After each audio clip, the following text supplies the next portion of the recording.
It's the Penn State Hoop Show. I'm Thomas Frankar, Nate Bauer. Happy New Year. Welcome to the stretch run. Big Ten play is starting. It's 2024. This always happens where it's like, okay, it's go time. Nate, it's been go time since October, but Sure. this is a situation like, the rubber meets the road. They've had the first half of the season to work out some of the kinks, and here we are, Lemoyne, Ryder to end 2023. Now it's on to the Big Ten. Michigan State coming up this week, so it's a big week for Penn State hoops. It is a very big week for Penn State hoops. It is a return to litmus test, like gauging where they are, right? You had that little break. Lemoyne and Ryder are effectively a break from real basketball, and now, you're back into it as a team that is a little bit of an unknown, right? Has had some success, has had some undeniable struggles, and some stuff that certainly wasn't to their liking, but now we get to see. Now we get to see how they stack up against some better teams in the Big Ten this year. Of course, the Hoops podcast generally comes after a conversation with Mike Rhodes with the media. So, what was the news coming out of his conversation with you all?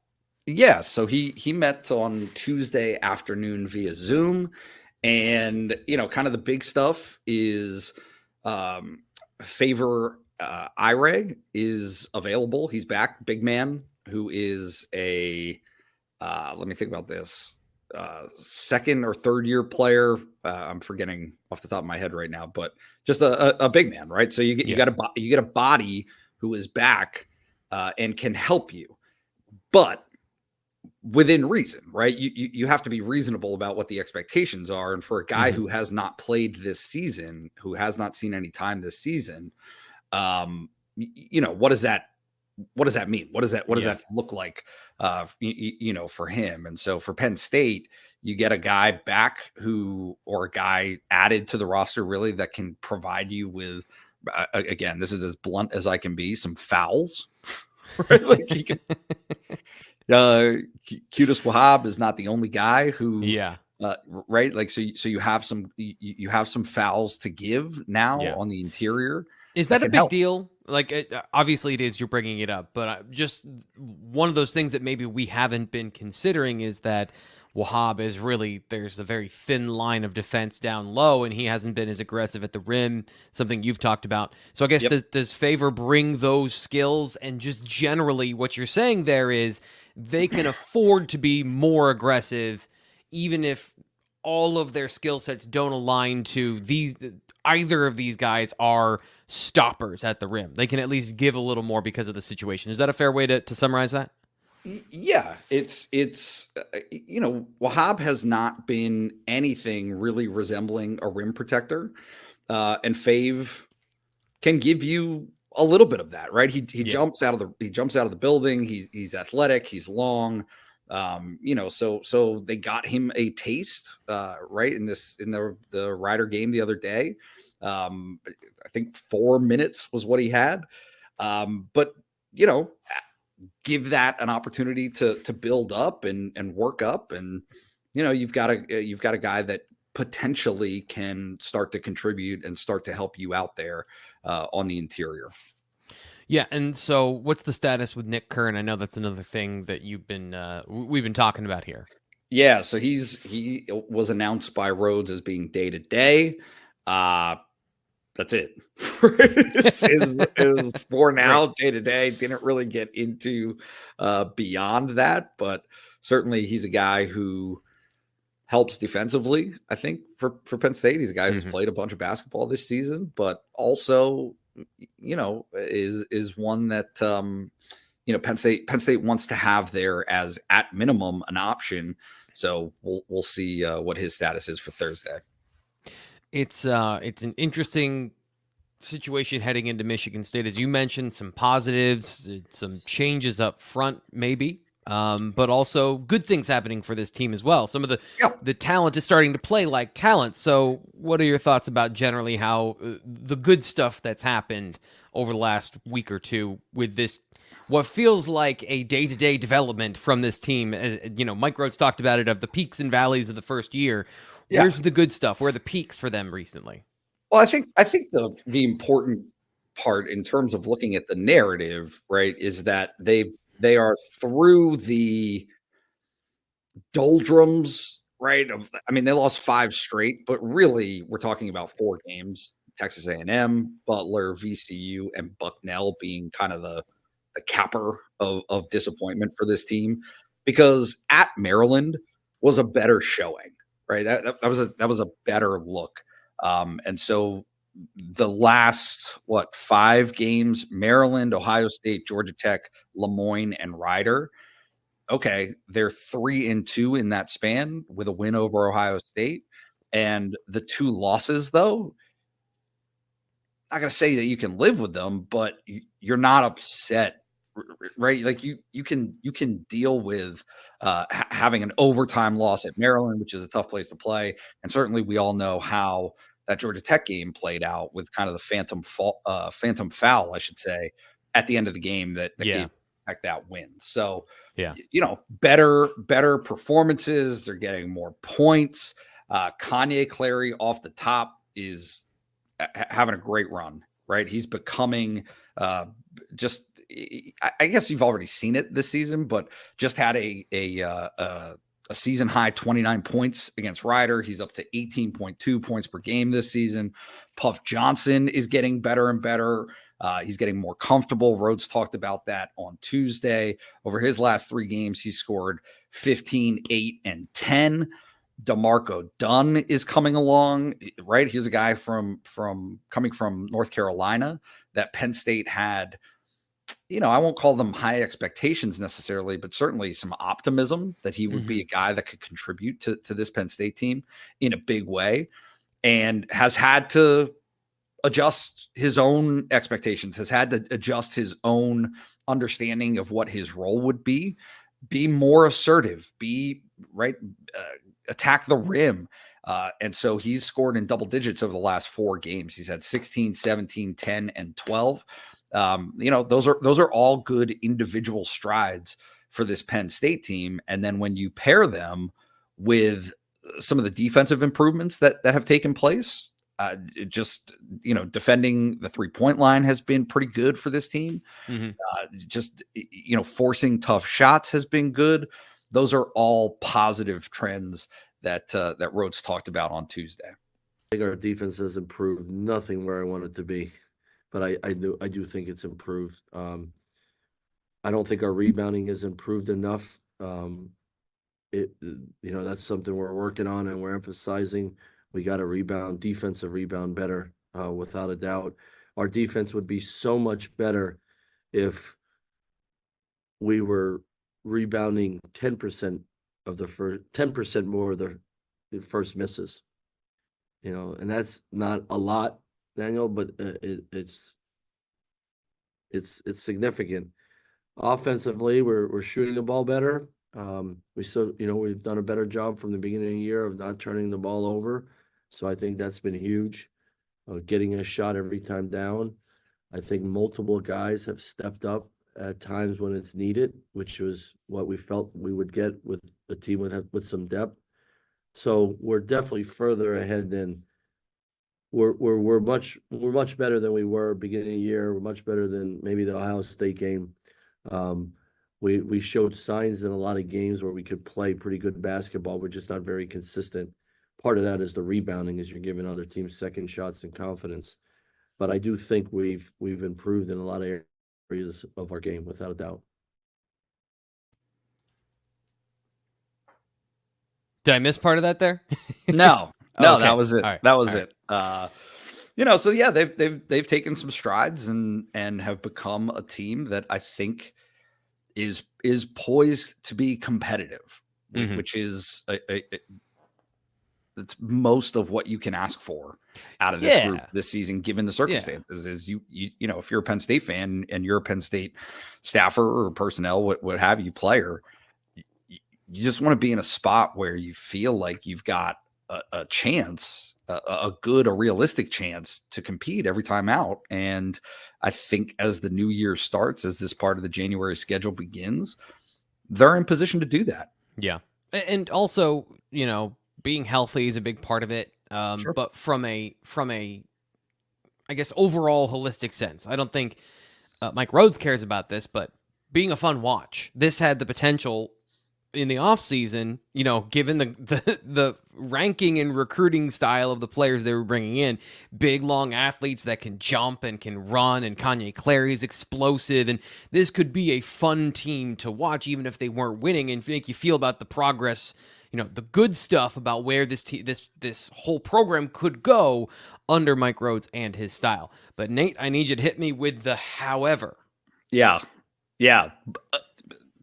Big stuff. That is a huge part of the equation to them succeeding that hasn't been there, that, I'm not sure is going to come around or not, but let's go through it.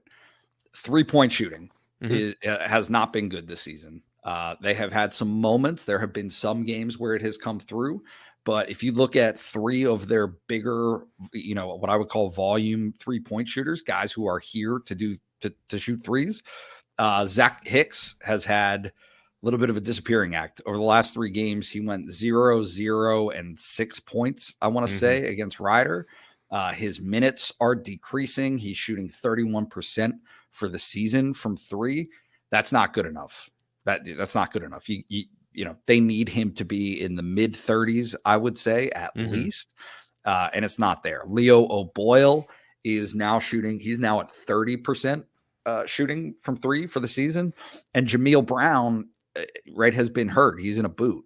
So, as a team, they're looking at 32% shooting from 3, which if you're relying on Ace Baldwin and Kanye Clary to get to the rim all the time, you need to space the floor. You got to space the floor. You got to space the floor, and there's got to be a threat on the perimeter to make sure that that defenses are going to play those guys honestly.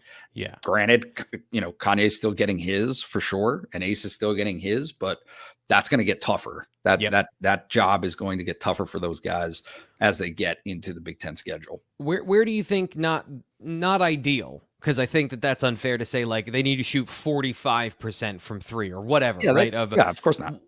How far off are they? Where generally is a team that provides balance to the interior attacking game? Where do they need to be percentage wise as a team? Yeah, I think 36.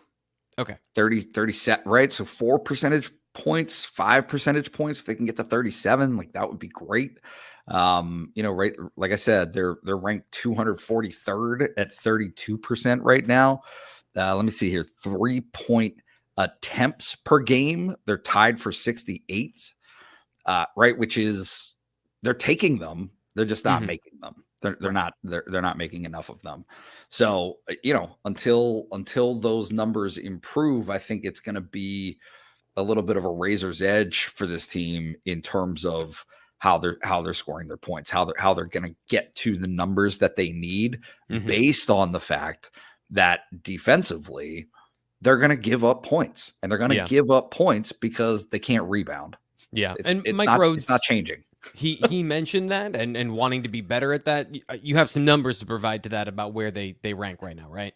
Yeah. So they're 332nd in rebounding margin, right? At negative 5.5 rebounds per game. That's a lot of teams. That's a lot of teams ahead of you. Yeah. And you got to understand that that's within the context of Delaware State, Lehigh, St. Francis, Morehead State, Bucknell, right? Like Lemoyne and Ryder. So those 7 games there that, should help you, should be like to gain or to add in those numbers. It's not as though Texas A&M, I mean, they just got out rebounded by Ryder, which, yes, like a team missing as many shots as Ryder did plays into that for sure. You get extra looks, you get extra opportunities. There's no doubt about that. And Penn State shooting as well as it did limits, right? We have to put these numbers into a little bit of context, but also it's not as though Texas A&M, Butler, VCU, Maryland were so lopsided in rebounding to skew the numbers, right? Right. This has been a consistent thing for this team throughout the season, and it's probably going to get worse before it gets better, right? I don't see, other than Fave potentially being a little bit of a difference maker there in terms of rebounding. It's just they're just going to have to deal with it. Yeah. I'm not sure that there's a resolution in sight based on their performance and the personnel that they have thus far this season. Yeah, and part of the rebound conversation is also when the whistle comes out. And I know this was a fun conversation with the team last year, but favorable calls when you've got guys that attack to the cup. Yep. How's that going for them this year? It's okay. It's not bad. They're top 100 in free throw attempts per game, right? Their free throw shooting percentage is fine at 73%. You'd like that to be a little bit higher, Yeah. But it's not like none of those things are bad necessarily, as opposed to, right, the contrast with last season where Penn State got to the free throw line among the fewest teams in college basketball. Penn State is doing that, which is a symptom or a byproduct of the way that Kanye and Ace play the game. However, you'd still like it if you're Mike Rhodes, and he said this on Tuesday, you would like it to be higher, right? Just given the attacking style that they play with, that the amount of downhill Penn State plays with towards the basket. He wants to be, I believe he said, at 27 or 28 free throws per game. And right now they're averaging 21.7. So two more trips, three more trips a game where you'd like to be at the free throw line and making some of those, because that can be the difference. Yeah. As he said, between high 70s, they're at 77.5 points per game as a team so far this season, and getting to 80, getting over that hump to 80, which is probably, being realistic in the Big Ten, that's probably what they're going to need to win a bunch of games. They're going to need to be high 70s, low 80s scoring night in, night out. And against a Big Ten that still plays defense, that's going to be a challenge. That's going to be an uphill climb. Yeah, so we've got percentage points off on 3-point shooting, rebounding, and I'm just going to eliminate that one because of the way we've couched that conversation, and then the free throws. So I guess from 3 points and 3 free throws, which one do you think has the best likelihood of improving? Do you think the guys that were brought in to space the floor can do it, and they're just in a slump, or is this kind of where you should reasonably expect them because of their talent level? So I guess are you banking more on those guys, or getting to the cup and getting those calls more? I think that the 3-point shooting will turn. I don't have a lot of confidence on Penn State's behalf in Big Ten officiating being real favorable for calls. I've been doing this for a long time, and I understand people are going to. You have historical documented evidence of that, right? It's just hard, right? It's just it is tough from Penn State's position to get quite the number of those calls that I think they're going to be counting on, and so I mean, maybe they can get a few more. I don't have a ton of confidence in that, but I do have some level of, or at least I think that Penn State believes those guys will make more threes, right? That Jameel Brown coming back, whenever that is, will boost them in terms of 3-point shooting. That Hicks has demonstrated through his career that he's a mid-30s 3-point shooter. Give him 35, 36% from 3, and it changes things for Penn State. Those are the type of numbers that Penn State needs out of him. And so far he hasn't done that, but I think that the ship hasn't sailed to where it's impossible for him to start to make that kind of contribution. Yeah, and though that is more in Penn State's control, right? So that's more of a logical assumption. They can improve those things, however you go about doing that. That is something that can improve, as opposed to the free throws being kind of a thing that is out of your control, as opposed, beyond just the style of play you play. Yeah, we've seen it too, right? We've seen it in the past. I mean, Miles Dredd is a guy who's gone through tons of shooting slumps, tons of off shooting, but at other times, right? I mean, that's just a little bit of the nature of the job. Is some of these guys go through these things, but they got to keep shooting. You got to keep shooting and get them their shots, get them their looks, and if you're Penn State, you hope that they start to go down. Taking care of the basketball is always a big thing. Almost did it. Didn't do it. Almost did it.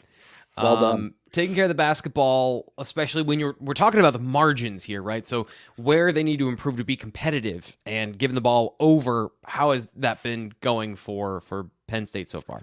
Yeah, it's okay. It's okay, right? The number that I pulled out was assist to turnover rate is 1.03, which is 224th nationally. And it looks worse than it is.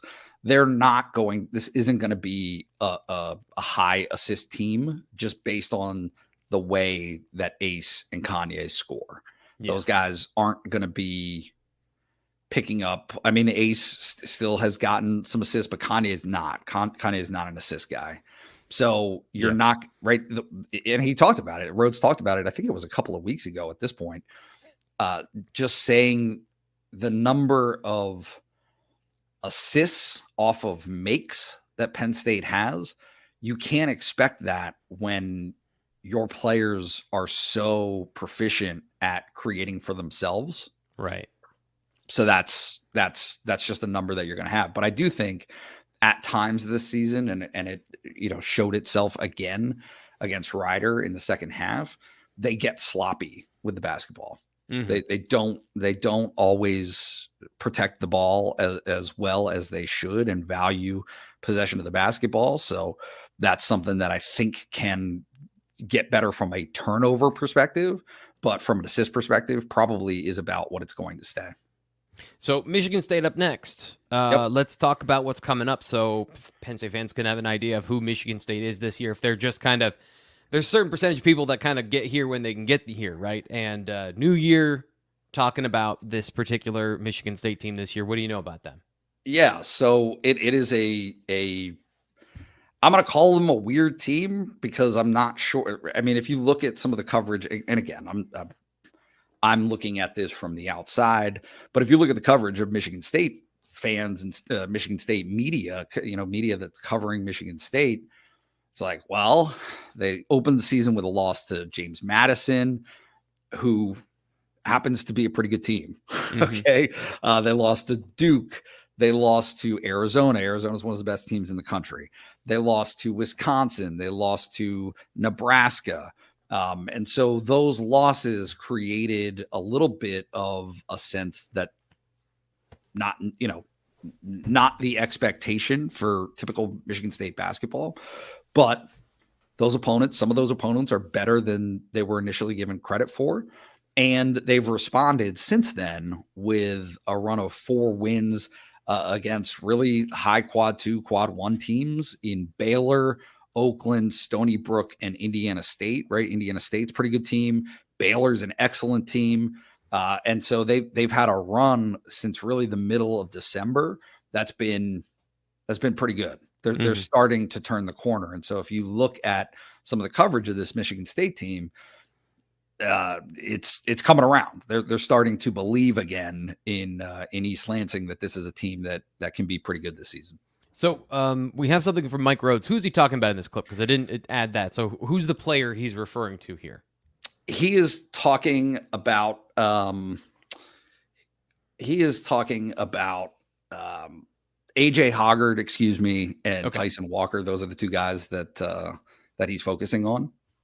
Okay, so here we go, getting a preview from Mike Rhodes. Yeah, Walker can really scored in bunches, scored in different ways. He's a really good isolation guy, so he can make threes off the dribble as well, but also he can get into defense because he's so quick to get to the rim. He makes big plays for them. He's got to score for them. Hoggard, he is a big, strong point guard that runs the show. He can score and get to the rim, but he sets people up. You can tell he's an extension of his coach. He's been there for a while. So 2 very good Big Ten guards, very good backcourt. We have our hands full, but I like our backcourt as well.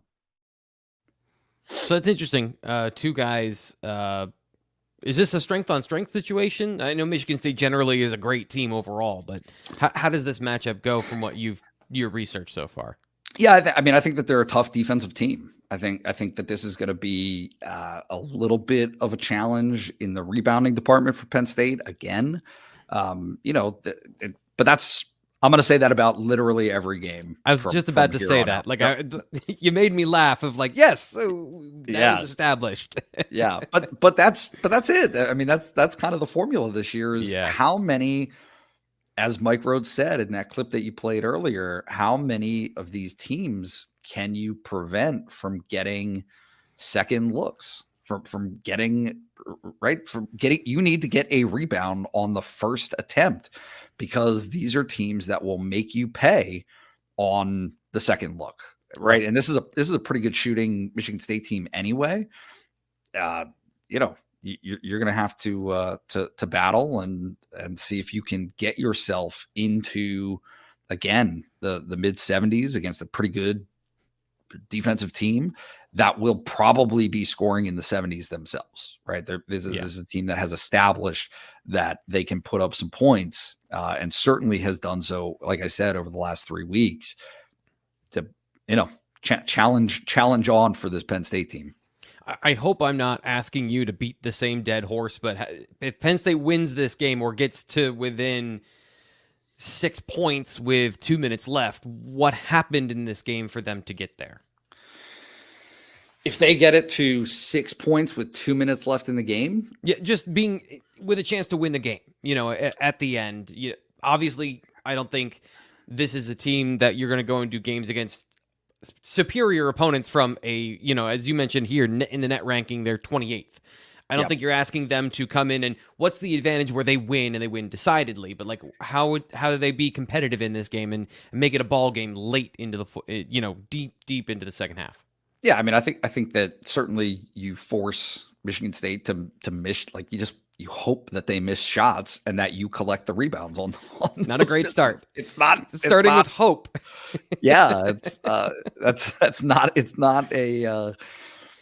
not the best, but also that's just given what we've seen from Penn State so far this season, I think that that's a reasonable expectation of how they would come to win this game. So rebounding, Penn State making some threes. That, like I said, they've in the games that Penn State has won, that Ohio State game in particular, Penn State has made threes. Mm-hmm. So against this type of team, you got to be able to do that again. So we'll see. I think it's an uphill climb and one that along with the team that you're playing, you are also adding this caveat of this being new to so many pieces of this puzzle, right? It's not just, right? Kanye Clary has played there. He's played at the Breslin Center, but I asked Mike Rhodes yesterday, he has not coached at Michigan State, which means his staff has not coached at Michigan State. Most likely, most of those guys have not coached at Michigan State. Ace Baldwin has not played at Michigan State. You've got this whole new variable, I would say, of not had that experience in a unique place, a tough place to play. It's proven out over and over again. Institutional knowledge, right? So like, sure. I think we had this conversation about James Franklin and bowl destinations or away games several years ago, where he's like, I want all the information about like temperature, where the wind comes from in the stadium, where's the best place to stay.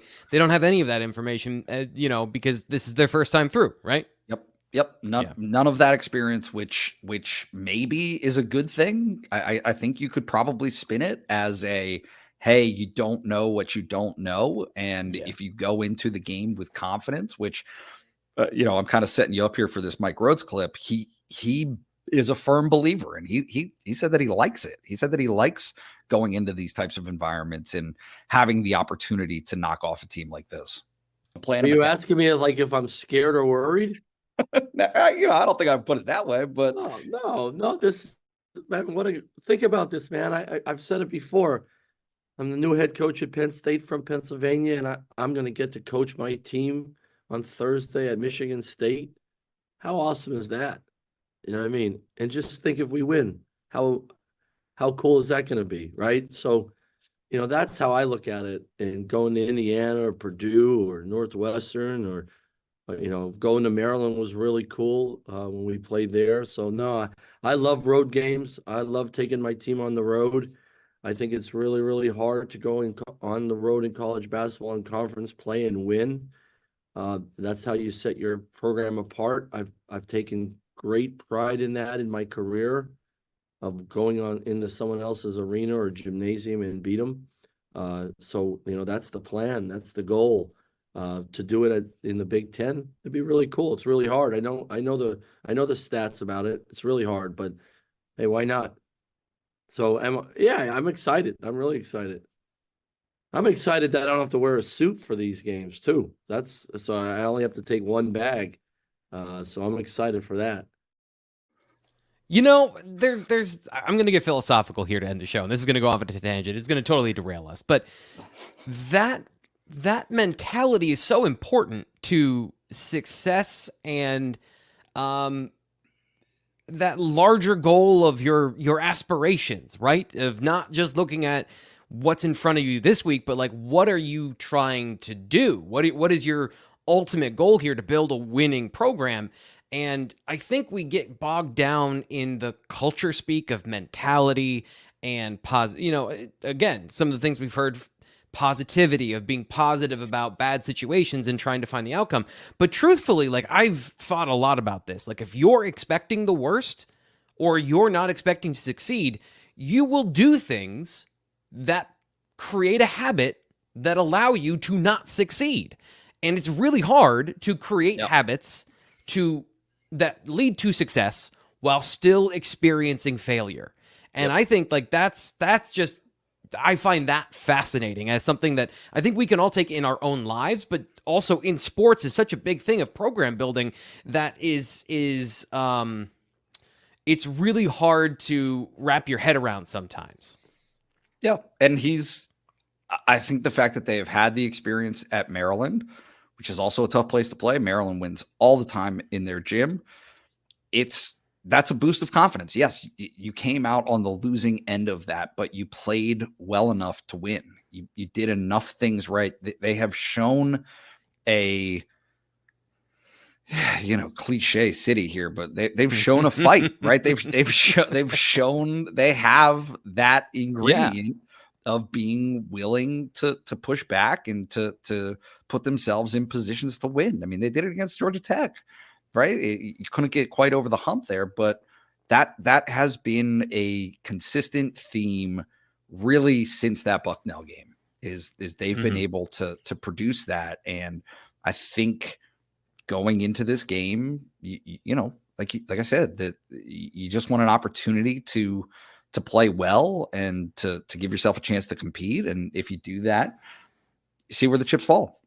And maybe it'll be really fun for Penn State fans after the game. Because you never know. His words are just replaying in my head. What if we win? What if it is a good game? Yeah, what if it is it is in the realm of infinite possibilities. It is one of them. He said something, and I'm trying to remember exactly when it was. It doesn't really matter, but he said recently something to the effect of, everyone wants to play us good.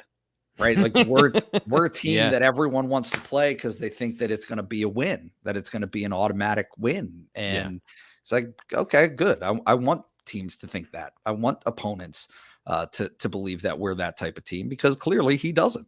He doesn't think that. So, get another opportunity to give it a shot. And then on the backside of it, we haven't talked about this, but a Palestra game on Sunday against the Michigan team that is maybe beatable, right?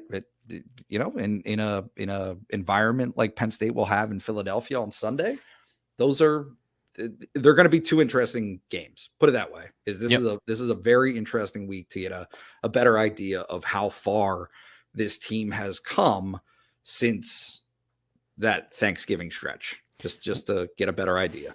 We are in the grind now, as you just mentioned, a Thursday game and then a Sunday game. The Palestra 7 p.m. on Thursday, noon on Sunday, just to wrap that up for fans that maybe are wondering when and where for those games. But for the when and where of Nate Bauer, how do fans follow along with you when they're watching these games? Get into the Lions Den message board. I am there for every game, chatting about the game. So really looking forward to it. As you see here, if you're watching, we're doing 2 months for $1 with code PSU1 when you sign up at On3. So that is Blue White Illustrated at On3, promo code PSU1. So check it out. And I one of the good things about transitions and doing a good show is you don't point out when you do a good job. But I just want to say, that was excellent. Normally, I'm the one that does all of the promos and I do all of the things, and I'm shepherding us in and out of those things. But Nate, you nailed it, and I'm going to trust you more on these things. I'm coming to you more in the future on all of our shows for that. Don't. Fair enough. Fair enough. That'll do it for this week's Hoop Show. We'll be back with more conversation, probably recapping these games and what happened over the next couple of days in Penn State basketball. For Nate Bauer, senior editor at Blue White Illustrated Basketball Insider, I'm Thomas Frank Carr. This has been the Hoop Show.